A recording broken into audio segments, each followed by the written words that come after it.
আমি আমার সম্মানিত বিরোধী দলের নেতাদের চোখে আবেগ দেখি, কথায় দেখি, তবে একটা জিনিস এটাও দেখি যে কেন জানি প্রথম থেকেই আমাদেরকে জুলাইয়ের বিরুদ্ধে নিয়ে যাওয়ার একটা পায়তারা দেখতে পাচ্ছি। ঠিক যেমন, ঠিক আমাকে কথা বলতে দেন। If you understand the decorum, please. আমি কেন was quiet when I was এটা হবে না কিন্তু। তো আমাকে আওয়ামী লীগ সরকার মনে পড়ে যায় যে আমরা যদি কোনো কথা বলতাম যুদ্ধাপরাধের বিচার চায় না, আমরা বলতাম তেলের দাম কত, যুদ্ধাপরাধের বিচার চায় না। আমি অনেকখানি ওই অ্যাটিটিউডটা দেখতে পাচ্ছি। সবচেয়ে বড় কথা, we have no problem with July সনদ।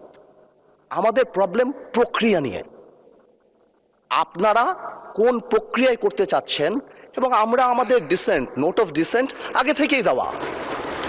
আমাদের প্রক্রিয়া ছিল, আপনারা দেখেন, উইথ ডিউ রেসপেক্ট, একদম রেসপেক্টের সাথেই বলি, আপনারা সেই সময় রেভলিউশনারি গভর্নমেন্ট করেন নাই কেন?